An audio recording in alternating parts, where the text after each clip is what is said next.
এই মুনাফিকি করে, দ্বিচারিতা করে একবার গান পার হতে পেরেছেন, ভবিষ্যতে আপনারা জাতির কাঠগড়ায় আসামি হিসেবে চিহ্নিত হয়ে যাবেন।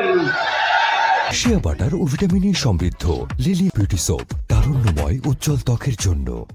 আমাকে নিয়ে তামাশা করেছে, ছেড়ে দিয়েছে, কিন্তু নাকের মধ্যে রশি বাঁধা ছিল।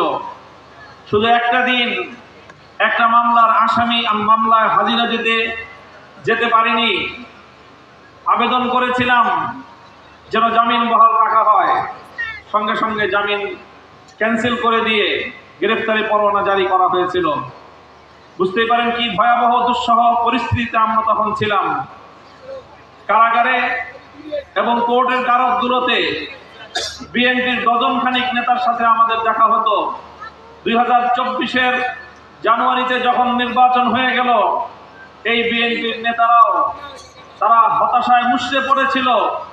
তারাও সকলেই মন্তব্য করত 2040 সালের আগে শেখ হাসিনা বেঁচে থাকতে আর কোনোদিন বাংলাদেশের ক্ষমতার পরিবর্তন হবে এই স্বপ্ন বিএনপি দেখত না। কিন্তু আজ 2024-এর জুলাই বিপ্লবের আমাদের বীর শহীদানরা রক্ত দিয়ে যে মুক্তি এনেছে, যেই স্বাধীনতা এনেছে, 5ই আগস্ট হঠাৎ করে বিএনপি সেই শহীদানদের প্রতি, স্কুল কলেজের কোমলমতি আমাদের বীর শহীদ সন্তানদের প্রতি শ্রদ্ধা জানানোর পর দিন থেকে জুলাই বিপ্লবের কৃতিত্বকে, জুলাই শহীদদের কৃতিত্বকে খাটো করে দেখবার পায়তারা শুরু করেছে।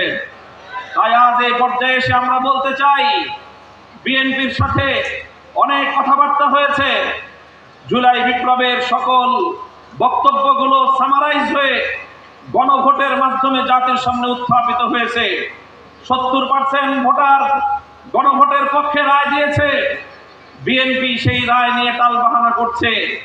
আমি বলেছি, বিএনপি এখন যে রাজনীতি করছে সেটা তাদের দুটি মৌলিক নীতির উপর প্রতিষ্ঠিত। একটি হলো সুবিধাবাদের রাজনীতি, আর একটি হলো দ্বিচারিতার রাজনীতি। নির্বাচনের আগ থেকে তারা শুরু করেছে তলে তলে গণভোটে নায়ের পক্ষে ক্যাম্পেইন করেছে। 300 আসনে 300 এমপি প্রার্থী এবং গোটা বিএনপি তাদের সকল অঙ্গ সংগঠন সহ গোটা জনশক্তি তলে তলে নায়ের পক্ষে ক্যাম্পেইন করে যখন দেখেছে যে হায়ের পক্ষে গণজোয়ার, আমসালা দুটো যাওয়ার ভয়ে শেষ পর্যন্ত বিএনপি চেয়ারম্যান সাহেব বাধ্য হয়ে গণভোটে হায়ের পক্ষে বলেছেন, হায়ের পক্ষে ক্যাম্পেইন করেছেন।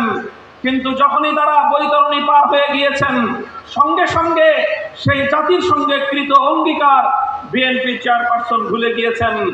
আমরা বলতে চাই, এই মুনাফিকি করে, দ্বিচারিতা করে একবার গান পার হতে পেরেছেন, ভবিষ্যতে আপনারা জাতির কাঠগড়ায় আসামি হিসেবে চিহ্নিত হয়ে যাবেন।